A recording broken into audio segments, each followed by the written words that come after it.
So I'm delighted to be here today to chair a panel with Professor Mike Hulme, Craig Bennett, Natalie Bennett. Is Natalie here? Yes, Natalie's here. Fantastic. And Andrea Westall. And our essay question really for today picks up very much from some of the comments that Achim was making at the top of his lecture, and indeed came back to at the end. There's a famous greeting, "May you live in interesting times," which might have been made for the Sustainability in Turbulent Times conference. And there's no doubt at all that we do live in interesting times.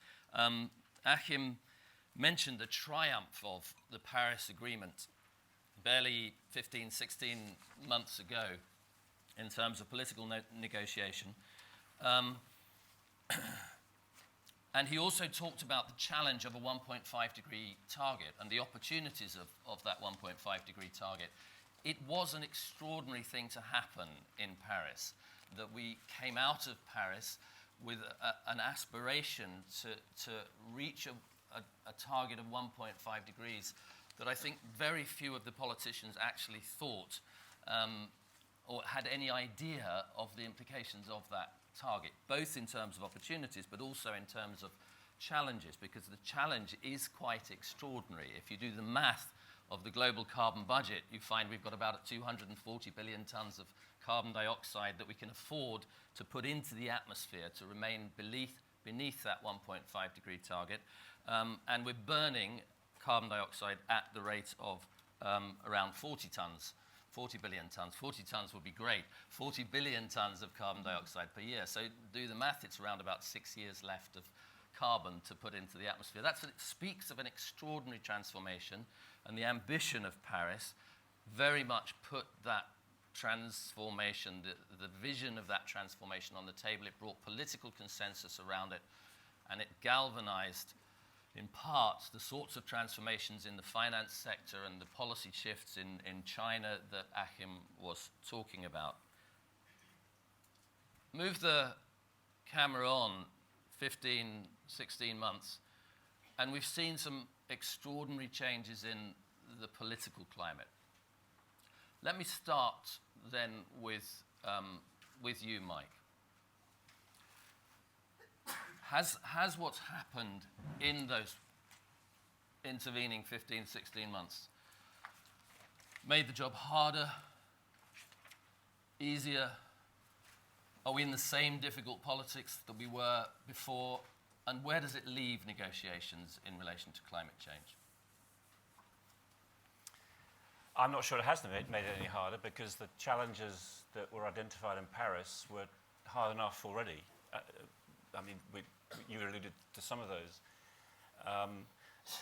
The idea of actually decarbonising the world economy in the next 50 years or the next 80 years was a big enough challenge. So in that sense, I'm not sure that it's a decisive change that we've seen in 15 months since then. And I also would make the observation, I'm not convinced that even if Trump does take America out of the Paris Agreement, that actually it might make the path different than it would have been otherwise. But I don't think, again, that would be a decisive change in the geopolitical landscape around climate change, because if America moves out of the Paris Agreement, then there are going to be other nations' national interests, and actually the momentum that has grown in other parts of the world will actually carry forward, maybe in slightly different ways, but they will carry forward. So I wouldn't say actually that in that context it has made things different. No. You've worked a lot, Mike, on climate and culture and the relationship between those two things. What are the lessons that we can see from the rise in populism, and where's the relationship between that rise in populism for you and the challenges of climate change and environmental protection more generally? So I think there are three things I wanted to say about that. I think first of all is that certainly in Western societies, at the moment. There is a different political mood. And so first of all, we have to adapt to that mood. And so I would say that we need to rethink about how we frame the goals and objectives of certain types of policy interventions. Environmental concerns, then, we should think of these and present them, frame them more explicitly in terms of local benefits of interventions rather than in terms of global narratives. And I also think we need to adapt the way in which we think about inequalities. It's not so much inequalities traditionally framed in terms of north-south or urban-rural, but we need to think of inequalities that actually emerge from differential access to property, to skills, to digital technologies, and to legacy wealth. The second thing I'd say is that we also should resist the times, as well as adapting to the times, we should resist the times. And we need to be more explicit about the values that drive our sustainability narratives. Where do these values arise from? Why do we hold them? And we shouldn't hide, as at times in the past we have done, I think, hide behind science, expertise, and forms of technological, economic, and epistemic hubris. The third thing I wanted to say in response to this is about the nature of expertise, which again we've touched on once or twice, and I guess we will do later in the day. And I would think that we should attend to the ethos of the expert rather than the status of the expert. And so for me, actually, a better description of the times that we're in is not post-truth, but actually a more important description of where we are is a society that is post-trust. So we've seen in the UK, just in the last few years, we've seen the ethos of bankers, of MPs, of sportsmen and women, of priests, of journalists, and of scientists, undermined through corruption, deceit, illegality, fake data. To me, therefore, the most valued attribute of the expert is not their qualifications or their training, it's their character, it's their ethos. And so, to me, the challenge, and I put myself in this category as well, many of us maybe also would see ourselves in this category too in the room here. It's virtues of honesty, integrity, wisdom, humility, and love that should be applied to ourselves as much as they may apply elsewhere in our society. So, to me, that's a different type of transformation that is additional to the larger scale social or technological transformations. So those would be my three reactions to what has happened, particularly in the last couple of years. And this question, I just want to pick up briefly with you, this question of hubris that you talked about. What does that mean in practice, that there's a risk that we're hiding behind economic, political hubris? So I link this also partly with populism. So, I mean, there are different ways you can think about populism. One is that populist politicians occupy a vacuum by claiming to speak for those who feel disenfranchised. Another way of thinking about populism is it offers simple solutions to complex challenges. So it's exiting the EU, it's building a wall, it's barring Muslims. Or in our more familiar territory, it's one-shot solutions to climate change. It's putting a tax on carbon. It's putting aerosols into the stratosphere to geoengineer the climate. Those are populist solutions because they offer more than they can ever deliver to a complex challenge like climate change, which is actually woven into the very fabric of how humanity lives and works and evolves on this planet. So that's partly what I mean by hubris. And actually, hubris is just as much a function of populism as other manifestations. Is it not also possible, though, that populism is a function of hubris, that populism is, to some extent, a reaction against a certain hubris? It very well could be.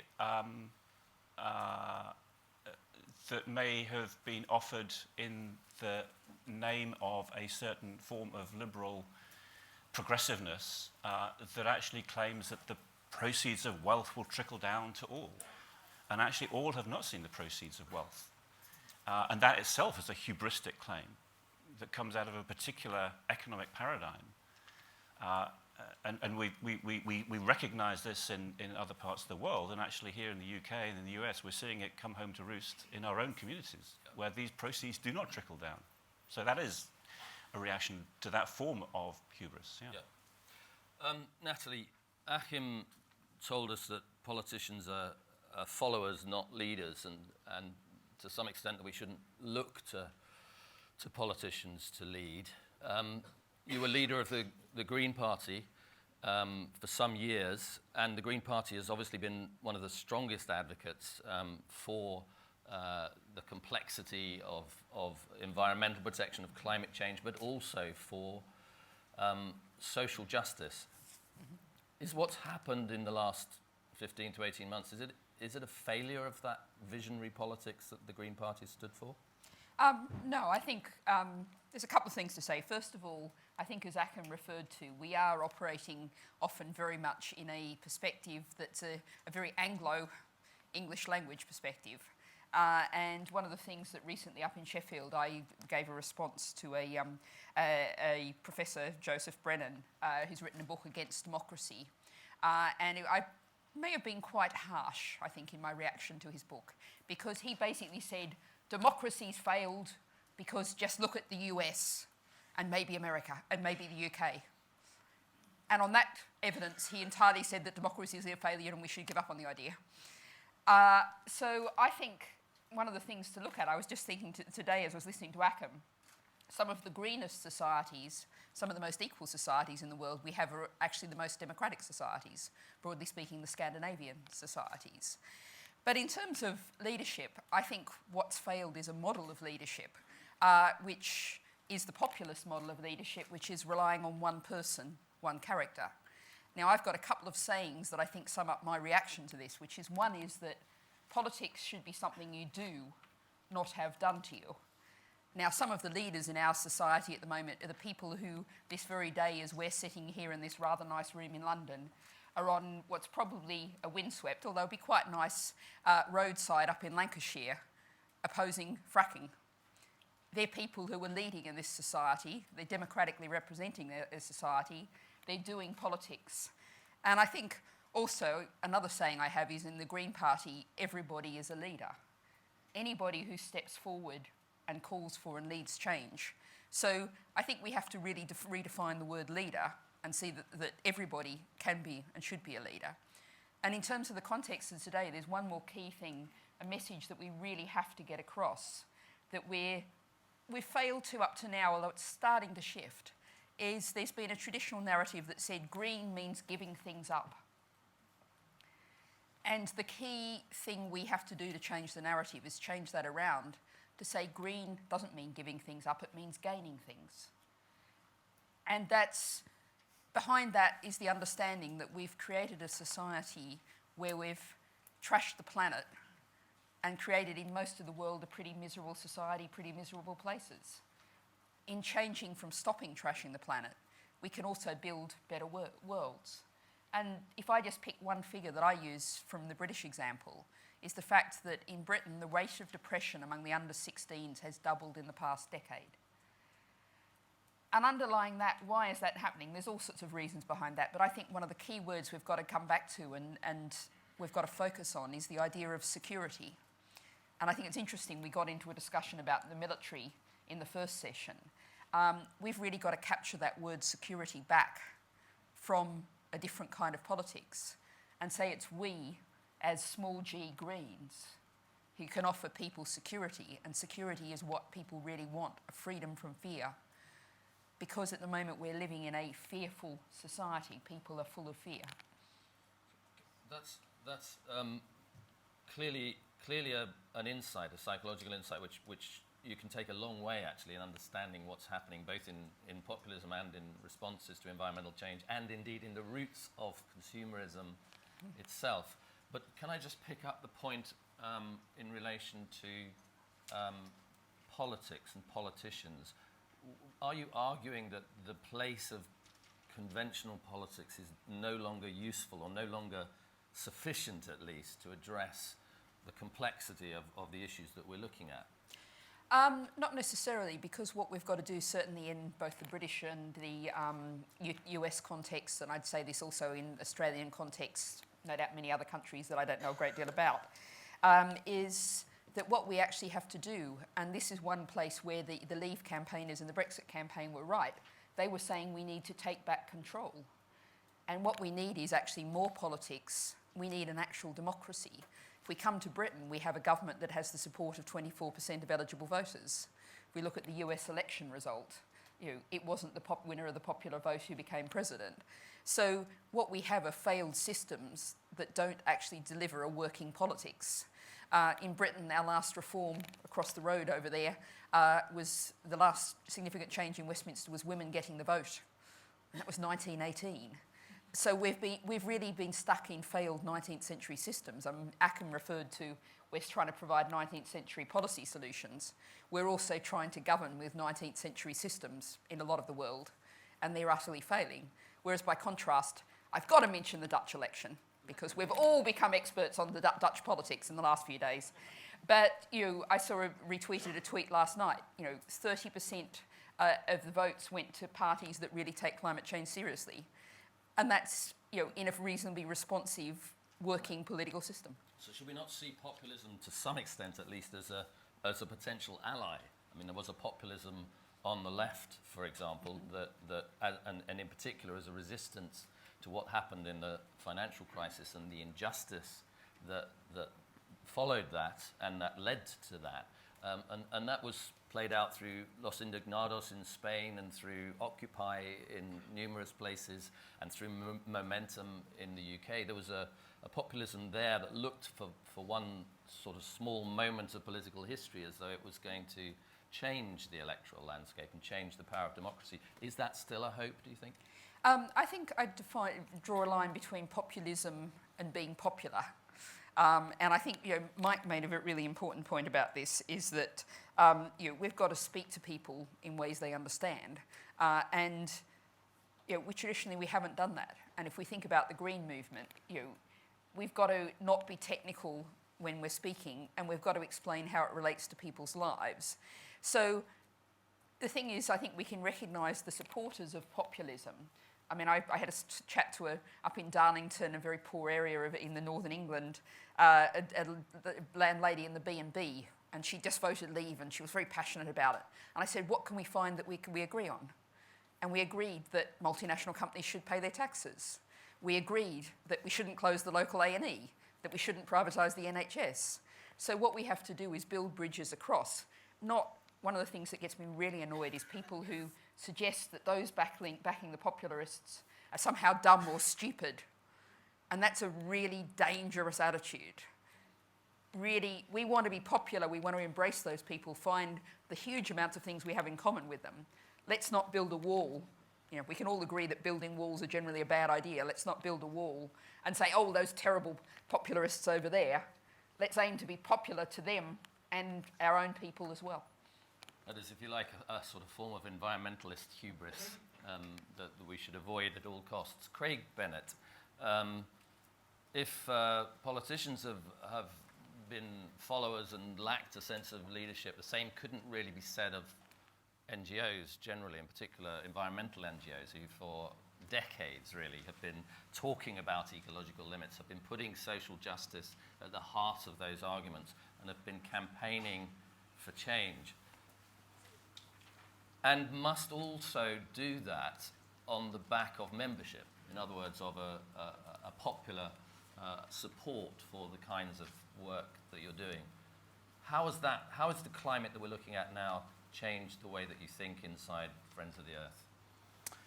Yeah, very interesting question, and thank you for inviting me here today. I mean, I think it is an incredibly important moment we're in for us to really reflect on the journey we've been on, where we are now, and where we go next as a movement. And by the way, I should define we, being a sort of half-academic context.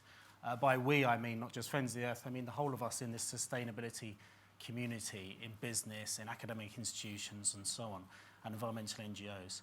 I think in one sense we've been immensely successful over the last 4 or 5 decades, as you say. You know, we've absolutely put these issues on the map. We've had all kinds of surge of support in many respects. I mean, all the sort of big environmental NGOs were only 4 or 5 decades old. WWF, Greenpeace, Friends of the Earth, and we've grown tremendously in that time. You know, Friends of the Earth is now in 75 countries around the world as grassroots organisations in a federation. But yes, we have then seen this big setback of populism in the last year or so. Many of us in this community have long called for kind of a revolution.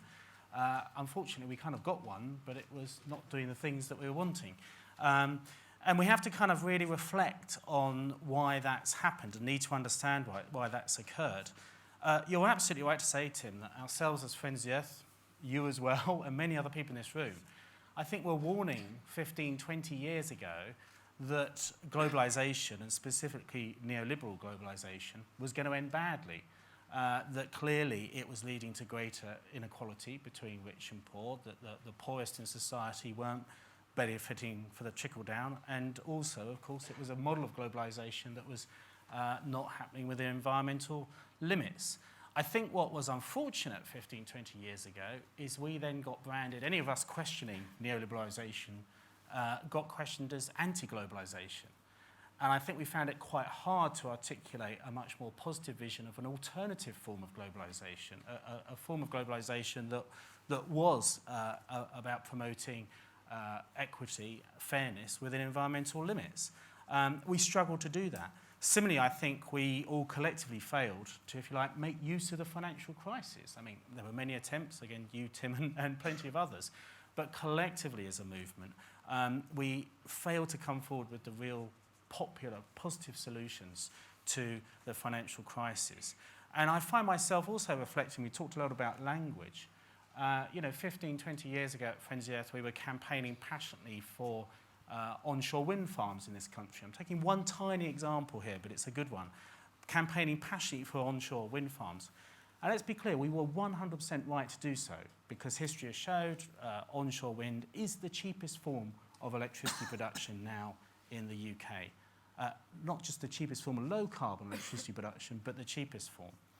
And yet the way we were doing that 15, 20 years ago principally was talking about parts per million, percentage reductions and climate change.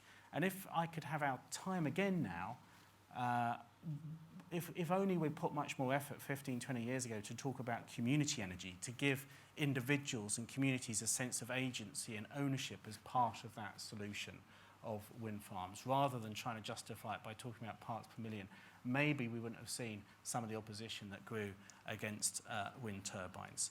So all of that, I think, points to us being really clear about the need for this community to have a positive vision, get the language right, give people a real sense of agency, rebuild from the grassroots and communities and networks, and rebuild bottom up. And a lot of what Achim said chimed with me. I thought it was a fantastic speech, Achim, and you made some really, really good points, and actually annoyingly nicked many of my best lines.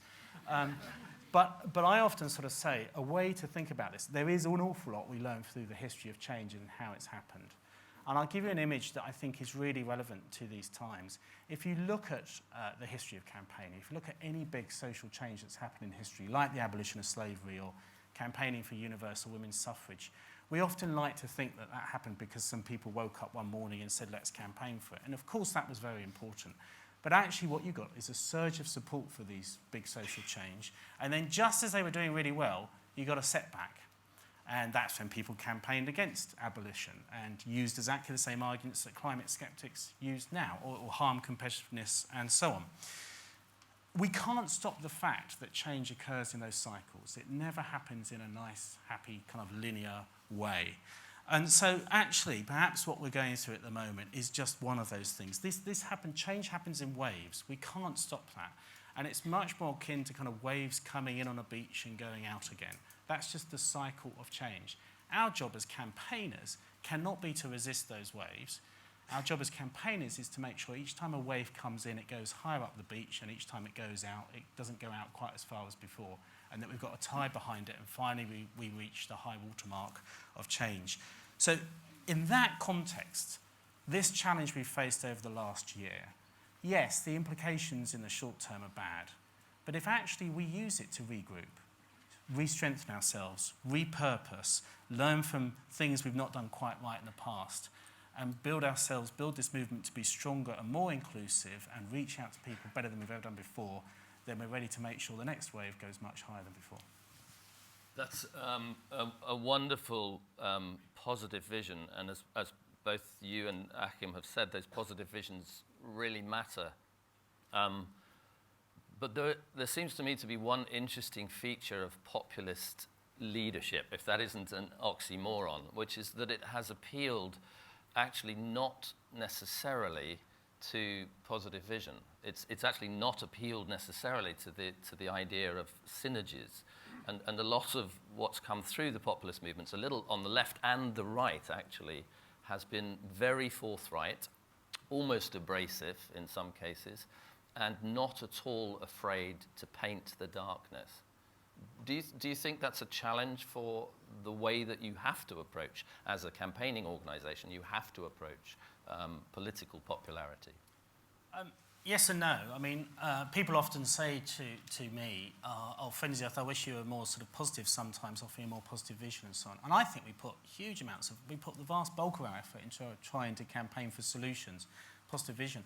I'll tell you, the media are never interested in reporting our campaigns about positive stuff. They're just not interested at all. The moment, if we put out 2 press releases, that's kind of an old-fashioned way of doing it, but if you take it as a thought experiment, and one is about something bad happening in the world and something good happening in the world, I can guarantee you what's more likely to get media coverage, get out there. So what you see about Friends of the Earth in the media is hardly an accurate representation of the effort we do.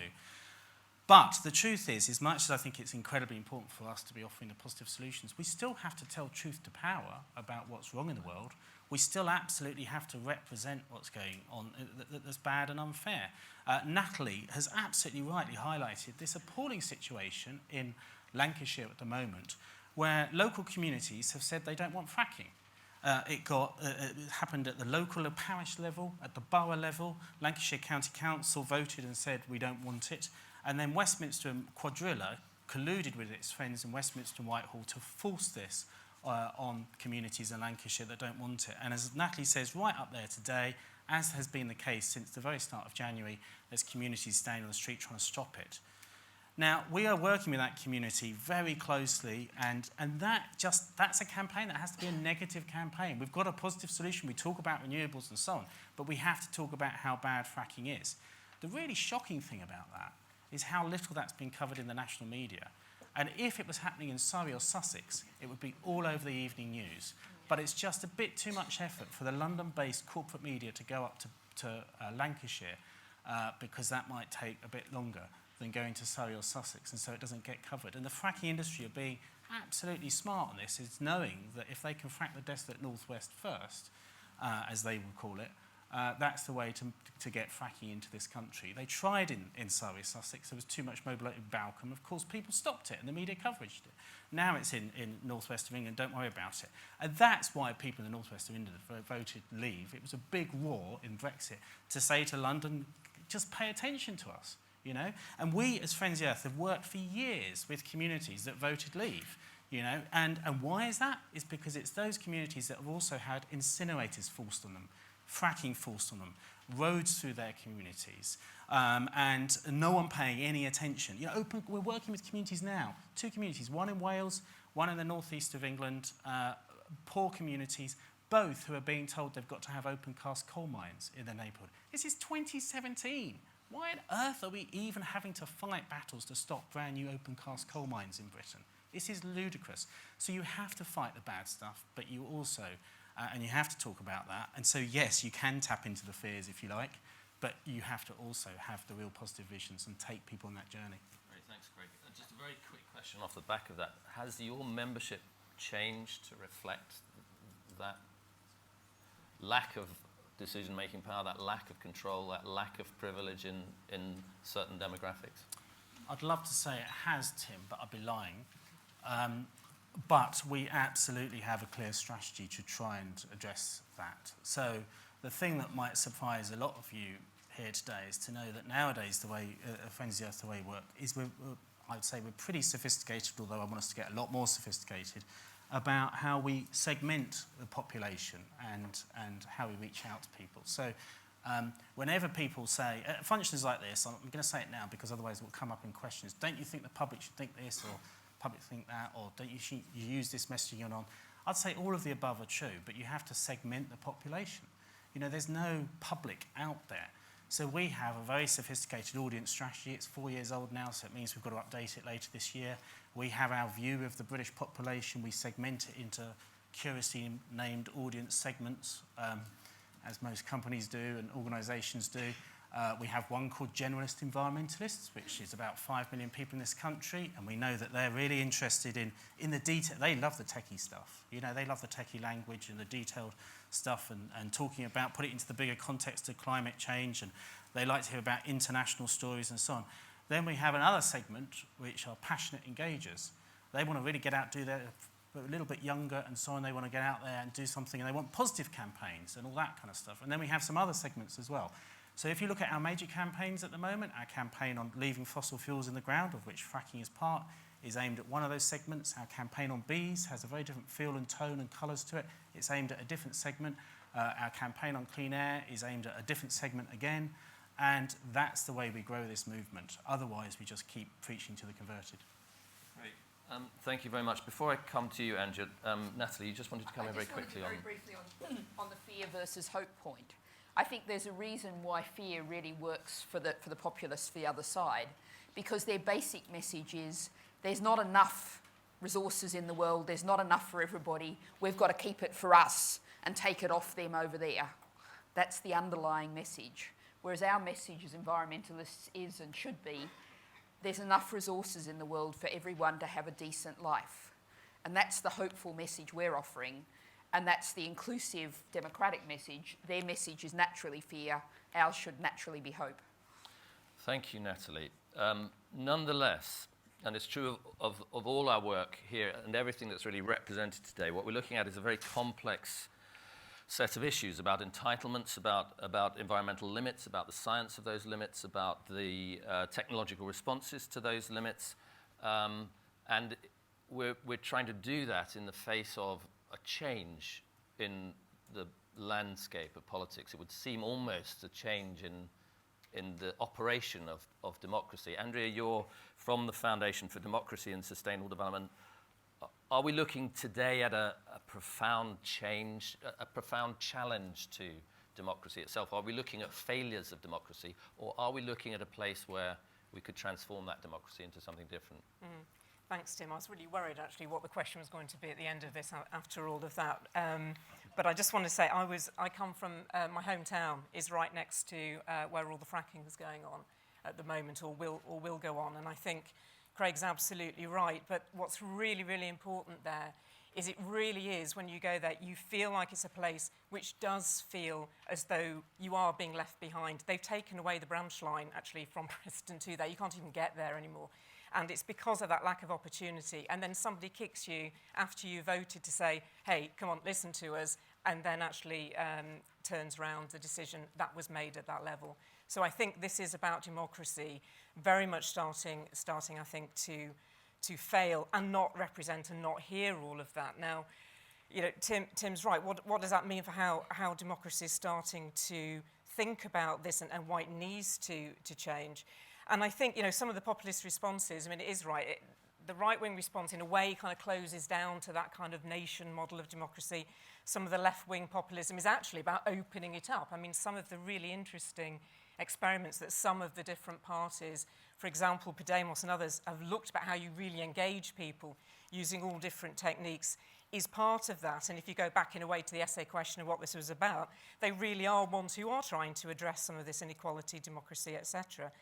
But I think one of the negative things about this is that what it does is it brings you back down to short-term issues, which starts to make it harder to address some of the environmental ones. And so inequality, perhaps, back to framing about where jobs and where things are, gets more attention and potentially is the place from which we can actually start to do something interesting and also start to open up how democracy works. So, for example, the kind of buzzword at the moment is actually inclusive growth, not sustainable development within the UK. Why? Because it's about kind of distributing jobs and opportunities. And what's fascinating, I just did some work with Joseph Rowntree, is that when you get people together around a table from all different parts of society in order to tackle specific challenges, it's a little bit like we were talking about collaboration before. It starts to change the nature of what is possible. It just starts happening. And I think, in a way, what a lot of the populism wake-up call is saying, you know, representative doesn't work so much, direct, uninformed doesn't work so much. What's this bit in the middle? What's the way in which we can extend out what democracy means to so many more different, I think, places and spaces where people come together to make those decisions? And you can see this happening around the world in isolated fragments. And it is actually, I think, incumbent on everyone here to really look at how that's working and talk about it. But they're seen as one-offs. They're not seen as part of, let's say, a way to think about really opening up what decision-making in democracy means. And would you say that? What would you say? I mean, you mentioned the inclusive growth, which everybody is talking about now. In some sense, there seems to be almost a contradiction at the heart of putting those two words together, because one word speaks to an economic paradigm and a political paradigm that has been well entrenched and part of the problem. And the idea seems to be that if you put inclusive in front of it, you can transform it into something else. Is that a chimera? Is that a realistic hope for the dialogue around inclusive growth? I think, to be honest, it's practically how people are taking this forward. When you actually use that as the way into having discussions, whether it's at city level or local level, I think there is a little bit more understanding of what this really means. That it isn't just about growth. I mean, often people say it's about inclusive economies, societies, and I would say generally, and this is only a generally, the sustainability aspect comes in. But, and here's the but, I think too much, it's put in as an add-on. And so what you're not getting is the opportunity, which in a sense inclusive growth offers, to really look at what is possible in terms of long-term futures. That I don't think is being realised enough, because the language, like you say, is closing it down sometimes. Often the realism is people get on and they are doing the kind of things everyone wants to see, but the language sometimes closes this down. So where are the real democratic alternatives? Where are they? Are they the people campaigning against fracking in Lancashire? I don't think it's a democratic alternative. I do think it's just about getting everybody together to start to open up how we're actually looking at how we tackle challenges.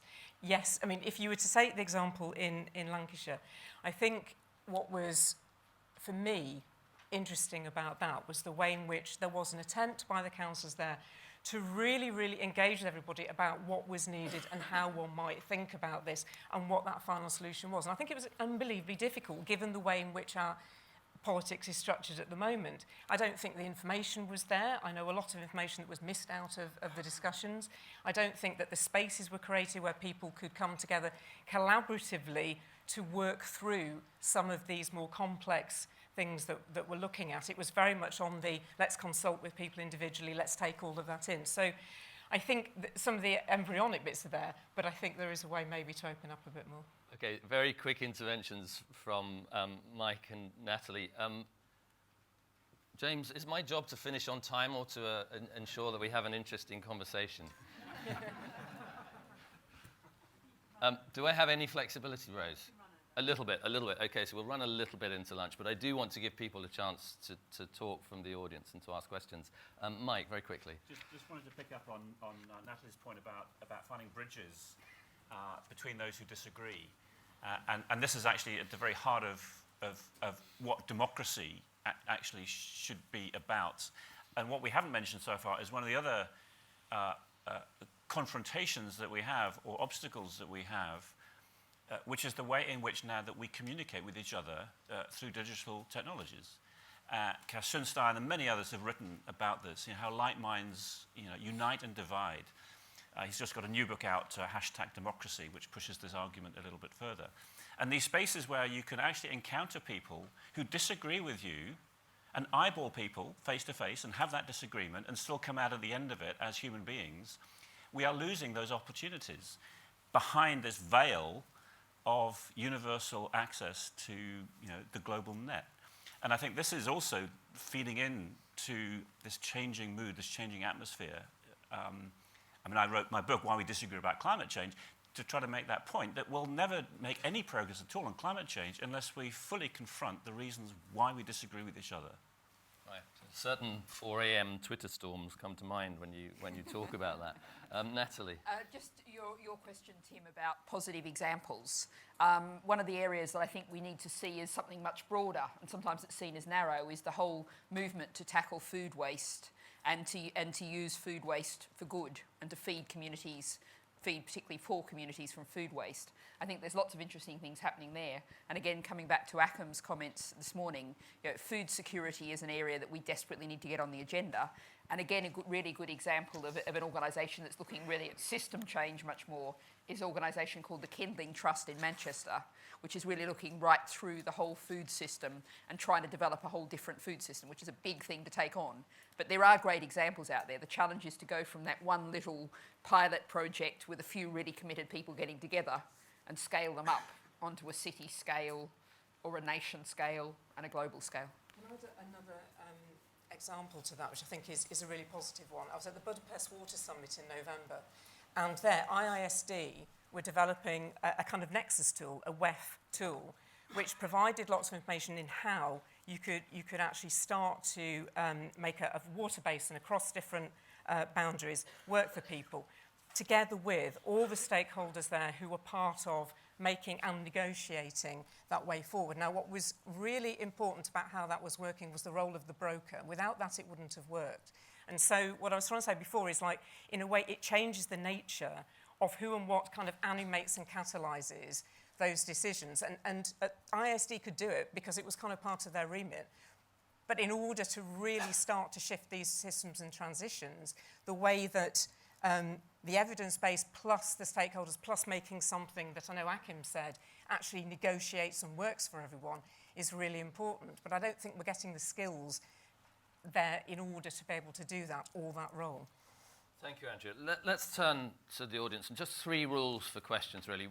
1 is that they are short questions. 2 is that if you've spoken before, please let somebody else have a chance. And 3 is if you feel that your gender is overrepresented in the questions, please refrain from asking. That's a group task of enormous proportions, but let's see how it goes. So I'm going to take 3 questions in a row. Yes, 1 here, 1 there, and the lady in the glasses there.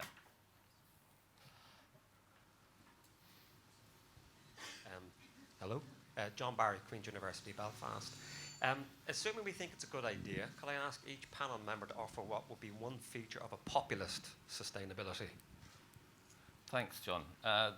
In the front here, so Rose. Hi, thanks. Rose Cairns, University of Sussex. Mike mentioned the word love, and I think it was Craig was talking about perhaps that the NGO movement has based their arguments on some of the wrong things, kind of dry statistics and expertise.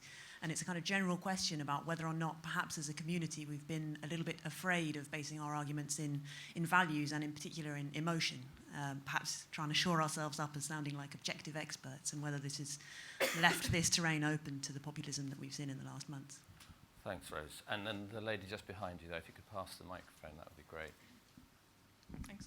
I'm Kaisa Pietila. I'm from the University of Sheffield. And my question is whether we should abandon science when we communicate environmental issues. So whether we should actually jump on the populist bandwagon, and instead of talking about how estimated biodiversity loss in the UK is at the moment 27%, maybe we should be talking about the value and the importance of landscape to individuals, and what are the opportunities and risks there? Fantastic. So 3 quite challenging questions for our panel. A populist slogan, the role of love, and should we abandon science? Let me start with you, Mike. Okay, so I don't think we should abandon science, but I do think we need to rethink actually what we mean by science, and therefore actually what our neighbours and our citizens understand by science. And I think that actually starts at school. To recognise that actually science is not this mechanistic machinery that we have for arriving at the truth, the whole truth, and nothing but the truth, but that actually it's a social process that has many twists and turns, that actually values are infused in scientific process, and that any answers that science gives will always actually have to then encounter in the forums of public reason and decision making. They will have to come up against, and we've heard about values that people use to interpret science. Hannah Arendt says, you cannot act until you pass judgment on the facts. Yes, you need to have the facts, but then you have to pass judgment before you can act politically. So rethinking actually how we educate our young generations about what science is, I think is part of that.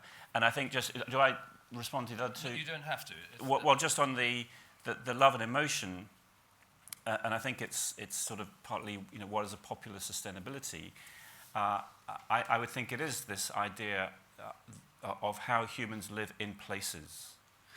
And that actually we get our identity, we get our sense of community, our sense of belonging, our sense of worth in particular places. And those places are formed of people, they're formed of cultural values, and they're formed of environmental landscapes, skyscapes, whatever it is.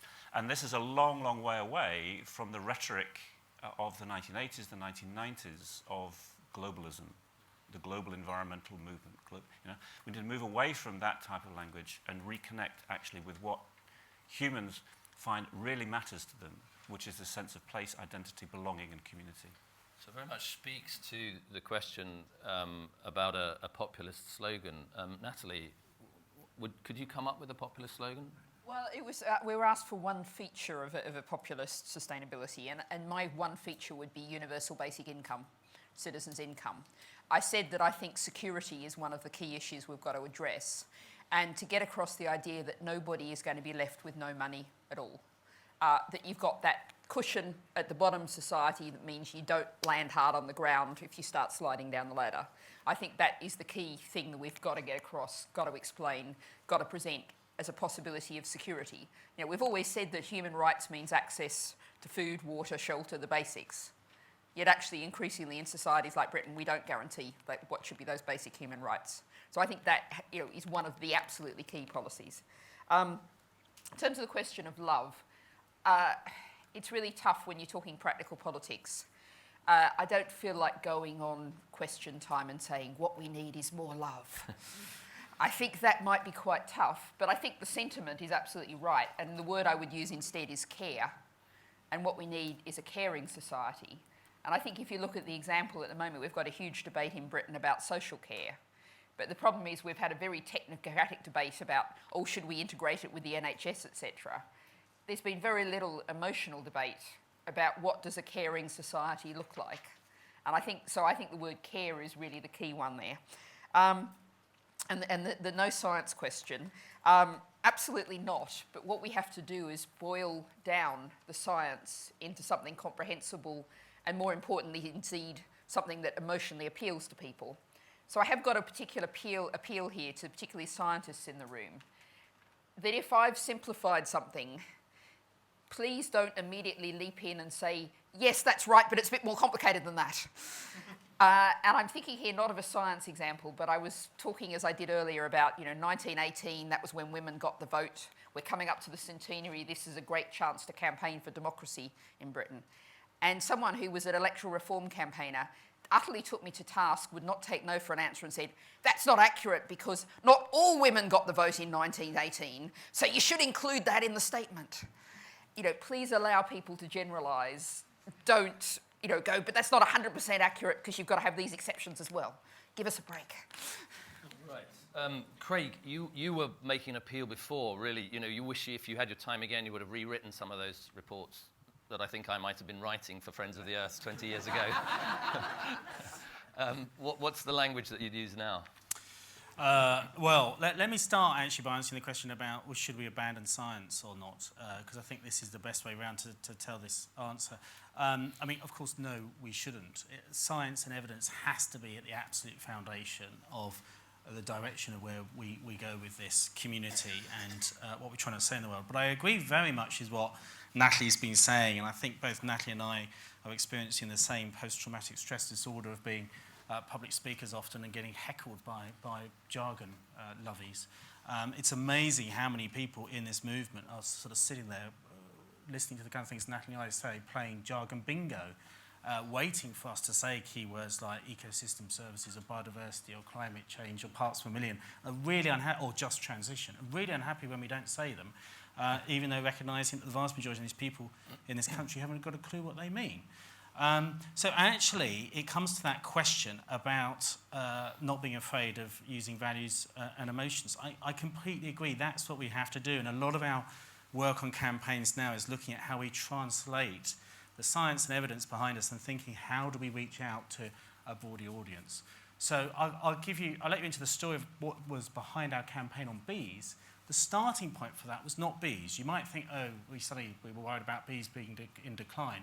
No, I mean, you know, Friends of the Earth has got no shortage of things to campaign on. That's never a problem. We're never looking around for things to campaign on. In fact, we're spending nearly all our time trying to decide what's the 95% of really important issues we're not going to campaign on. It's really painful. Our starting point was we have to engage the public in a big conversation about loss of ecosystem services, degradation of ecosystem function, biodiversity loss and so on, and do it in a way that doesn't use any of those words. And so our starting point was, right, it just so happens bees are in decline. They are the perfect ambassador for all those complex issues. And so that's why we use bees. And you'll see our campaign doesn't mention any of those. Just quickly on the question, one feature of a populist sustainability thing, I would say the lesson of that, we've ended up always talking about the environment. If we start talking about our environment, that makes a big shift. There's lots of people that would never say that the environment matters to them, but they would absolutely say that their environment, their local environment, matters massively. Andrea? Yeah, I mean, I think maybe we're slightly missing something in here as well, because there is a sense in which, I mean, if you do come from some of the areas which have experienced flooding, etc., your knowledge of what's actually happening is quite great. So there is no problem in that situation engaging with the science in the right way, because it's something that you just know. You've grown up with it. So if you're born on the coast, you do know quite a lot. So I think it's sometimes a little bit, dare I say, patronising to separate out and to make simplified or all about values stuff that people are really feeling and experiencing, and probably in certain circumstances know a heck of a lot more about the solutions and the ways forward than people looking at it from a distance. So I think for me it's about very much starting from where people are at. And you know, I know that, where's James? He talked about sort of boundary spanners being T-shaped. Well, I think you're octopus-shaped. I mean, you're translating all the time. But it isn't difficult when you're in those areas to actually start to talk in ways which make sense, and you can incorporate the science and the values at the same time. All the experiments in deliberative democracy show that you can take some very, very complex issues and people will engage on some, you know, pretty stuff that you would be surprised about. And I think people shouldn't be surprised. It isn't that hard, given the amount of time that is necessary and able to be done in that case. I think the one thing that is important, and I've seen it from some people in this room, is the way that visualization can be done to show highly complex systems. I judged one of the digital solutions for the sharing economy, and it showed a food economy within a city. It was very easy, the way that it had been shown, to be able then to identify where interventions could take place, where people could work together to make it happen. So it's about being clever in how a lot of this information is translated, which then provides the background to better decision-making. Thanks, Andrea. I've just negotiated that we can have 10 extra minutes. We are now at 12 o'clock, and it won't eat too much into lunchtime. I have one question at the back there, and I have one lady here, and the gentleman right at the back. And that will, unfortunately, be our last round of questions, but the speakers, I think, are all staying around. So, Fred. The US Environmental Protection Agency is under assault. The right and populism. Hang on a second, Fred. There's a microphone coming. The US Environment Protection Agency is under assault. If right-wing populism grows in Europe, then the European Environment Agency, the UK Committee on Climate Change might be next. Probably all of those institutions may have been guilty at some point of techno-economic hubris. So the question is guidance on how we as a knowledge community can defend those institutions while also bringing about the type of changes that we would like to see. Great, thanks, Fred. The lady here. So there's in the middle here, if there's a microphone close by. Yeah, throw it forward. Crowdsource microphones. That's brilliant. Thanks. Thank you. My name is Helen. I'm visiting from Sweden. I'm a researcher. And the recent years I've been saying more often that what we need is, as a strategy, is radical kindness. And I wonder if that resonates with you. Radical kindness, excellent. And then at the back there, if you can pass the microphone in that direction. Thanks. Andy Wells from AB InBev, a big beverage company, perhaps a rare business person in the room. My question was going to be, and I kind of hesitate to ask a panel you're chairing, Tim, but can we redeem the concept of growth? Because in its kind of inherent nature, it's a positive language. It's language about a pie getting bigger. Now, of course, there are many challenges in it, but actually a lot of the good things that Achim talked about that have been achieved in emerging markets have primarily come through growth.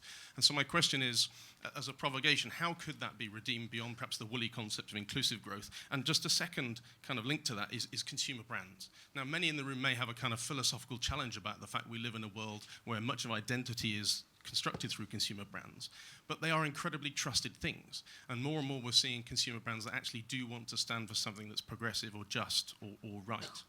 And so how can we use that as a vehicle to make communication more positive? Fantastic. So the paradox of creating change while working with the language, the concept of radical kindness, and the potential to reclaim the language of growth. Let me start, and these will be final comments, I guess. So let me start, Andrea, with you on this. Which of these would you like to address? I guess possibly just quickly the growth one. It is a difficult one here, particularly with Tim sitting next to me about what growth means, I'm not obviously. allowed to say anything. I'm just chairing the conference. But I do feel that, I mean, there's been issues like sort of smart growth is out there. Inclusive growth, like you say, is woolly. But there is a sense that why that term, for example, has taken, let's say, purchase, is because people really feeling that they're not benefiting from any of the positive aspects that are coming out of growth as is. So I think it is about reclaiming, probably, not totally changing it, but I hate the word smart growth, it's still too jargony, and maybe it just is about inclusive and sustainable economies.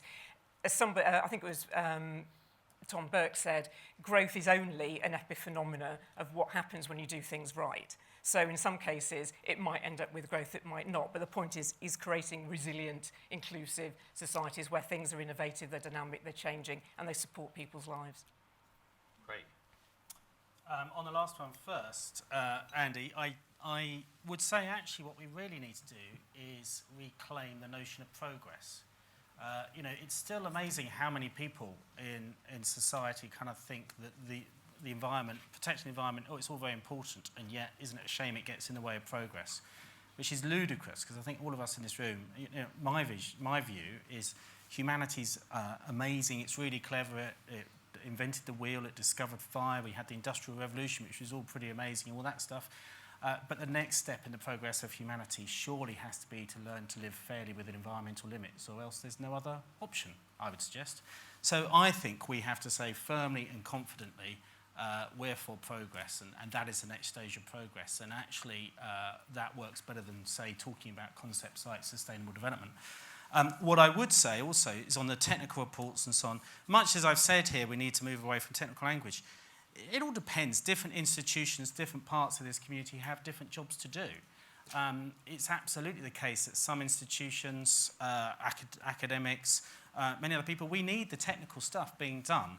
And the reports you did for us 20 years ago, Tim, there's no problem at all that they are technical, because there's a need for technical reports even by the likes of Friends of the Earth. What I was saying is we need to be able to get much better at translating the messages and content of those to wider audiences. And finally, on the point about radical kindness, well, much as Natalie was saying, we don't necessarily want to go out there and talk about the need for more love, but I do think we can point out real contradictions. So just this week, you had the Daily Telegraph have a real attack at climate finance and British foreign aid being used to fund climate finance. Well, you know, I wonder what the Daily Telegraph would think to some of its readers, you know, their grown-up children having parties in their parents' houses and trashing the house and not clearing up after themselves. You know, actually, climate finance is really just industrialised countries trying to help clear up the mess from the party that we've had for the last 100 or so years. It's hardly radical kindness. It's the least that we should be doing. And I think we need to kind of be better at putting it in those terms. And what I would say, as part of that, not so much radical kindness, but engaging people, really giving people a sense of agency. And back to that point we were talking before, you know, there's no solutions to environmental problems that can be done to people, at least ones that endure. The only solutions to environmental problems that endure are those that are done by people. Great, thank you very much. Natalie, radical kindness, care? Thank you very much. I like it. Lots of my speeches, what I say is, you know, I say everyone being a political leader. Well, I borrow things from lots of people, and thank you, I'll probably be borrowing that one. And I think one of the things that it just made me think of is, and it ties to the universal basic income point, is that there's lots of things that people are paid to do in our society that really make people's lives more miserable. I'm thinking example I often give is, you know, call centres. People have miserable working environments and they make all our lives miserable when we have to deal with them. And people are paid to do it. Whereas you could be doing vital, I'll put it in quote marks, work in our society, like going down and having a cup of tea with your lonely neighbour down the street. And that's an act of radical kindness, and it's something we've got to work out how to acknowledge, embrace, support. And I would say universal basic income is at least one of the answers to that. In terms of the EPA question, I mean, I think, again, it's a question of we've got to talk about the positives and the kind of things that those organisations have achieved. And, you know, I'll come back to a British example as, you know, talking about Europe. You know, we struggled and got almost no traction at all talking about how Europe had been essential to cleaning up British beaches. And I talk now, bouncing off Craig with the bees, you know, Britain got dragged kicking and screaming to a neonicotinoid ban, or sort of ban, because of those sorts of institutions. And we need to celebrate them and put them front and centre and actually use their names. You know, perhaps they should actually, you know, I hate rebranding generally, but some fewer acronyms and proper names would be good. Growth, yes. I think if I'd summarise why, I think that I don't get involved in growth, degrowth arguments, because I think we're talking about measuring GDP, which is an absolute nonsense anyway, so why bother to argue about it? But I think the general principle of making the pie bigger, you know, either on a national scale or a global scale, lots of people are existing on crumbs now. So I don't think the idea of making the pie bigger, and you might get one extra crumb. You know, this conference is talking about issues of inequality and environment. And what we need is the pie which is of a finite size, and that divided up fairly among everyone. And actually that gets people more pie, most of the people who need most. An extra crumb is not what they need. They need a fair share. And just what you said about, you know, consumer brands have great power, and that's undoubtedly true. Something we haven't mentioned yet, and I'm not sure it will come up elsewhere today, but is worth thinking about, is something I think we need to think about a lot more is the role of advertising in our society. Now, if we think about one of the most powerful brands there is, and I'm sorry, I may be about to insult one of your brands, I don't know. One of the most powerful brands is Coca-Cola. It's an absolutely useless, dangerous, damaging product. You know, I think, and you said something, I didn't write down the exact word, but something about, you know, brands are trying to paint themselves, picture themselves as being environmentally friendly. Yeah. that's a painting, a picture. You know, I once went to a green business event where at the time I didn't say anything because you're there as a guest and you can't really, but it was when IKEA got Green Business of the Year award. And I didn't thump my head on the table, but boy, I was tempted. And we come to the point of we need to talk about a transformation. It's not a little change of what we've got now. And those big multinational brands are, afraid, I don't think, part of the solution. Oh, a contentious point at this point in the discussion, Natalie. I'm sure we could go on for a long time. Mike, we have only a short time. A final comment from you? A final comment, picking up on the radical kindness. So kindness and love may not be the language of politics, as we've heard. It may not be the language of science. But, of course, it is the language that humans speak, and they recognise and they feel. And so I think it actually really is important that we infuse the ways in which we communicate around the sort of issues we're dealing with here with this sort of a language. And it's not just language. I think the broader point here is around story, or it's around narrative. It's about myth. There's a great little book that Alex Evans published a few months ago, The Myth Gap, his reflections after 20 years working in climate politics as what's missing in the whole landscape around climate change, which is actually what he calls myth, story, that people can identify with, that actually moves people, either emotionally or because of attachments they have to wider cultural or religious values. And I'd also put into this space as well, actually, the importance of reconnecting the great religious traditions in the world with the sort of issues that we're dealing with here. Of course, religion can play in many different ways, as all human cultures can, but there are great, powerful reservoirs to be tapped into in some of the great religious traditions of storytelling, of myth-making, that mobilize people, in a way that science and, dare I say, politics actually never can do. So I do think there's something here very, very important. Mike, thank you very much. It's been a fascinating discussion. For those of you who are kind of interested in this discussion and continuing it, we do have a session this afternoon on the political nature of sustainable prosperity, and we have some fantastic guests there. Fanny Broholm from Copenhagen, the Alternative Party in Denmark. Joan Wally, who was former Labour MP in Stoke, the so-named Brexit capital of England, and CUSP fellows Kate Birmingham, Will Davis and Phil Catney. So please do join us if you'd like to continue that discussion. I noted as we began that actually every speaker had prepared a nice written opening statement, which I very rudely disregarded in the conversation. So what I'd like to suggest to you all is that you'd be very welcome to send us those, and we'll post them as a combined CUSP, CECAN, Nexus blog as a bit of a record of this session, because you are all deeply careful thinkers, highly motivated human beings, and have all made profound contributions to the debate that could not be more critical, I think, than it is today. Thank you, Craig, Andrea, Mike, Natalie, very much indeed. Thank you to the audience, too, for a wonderful session.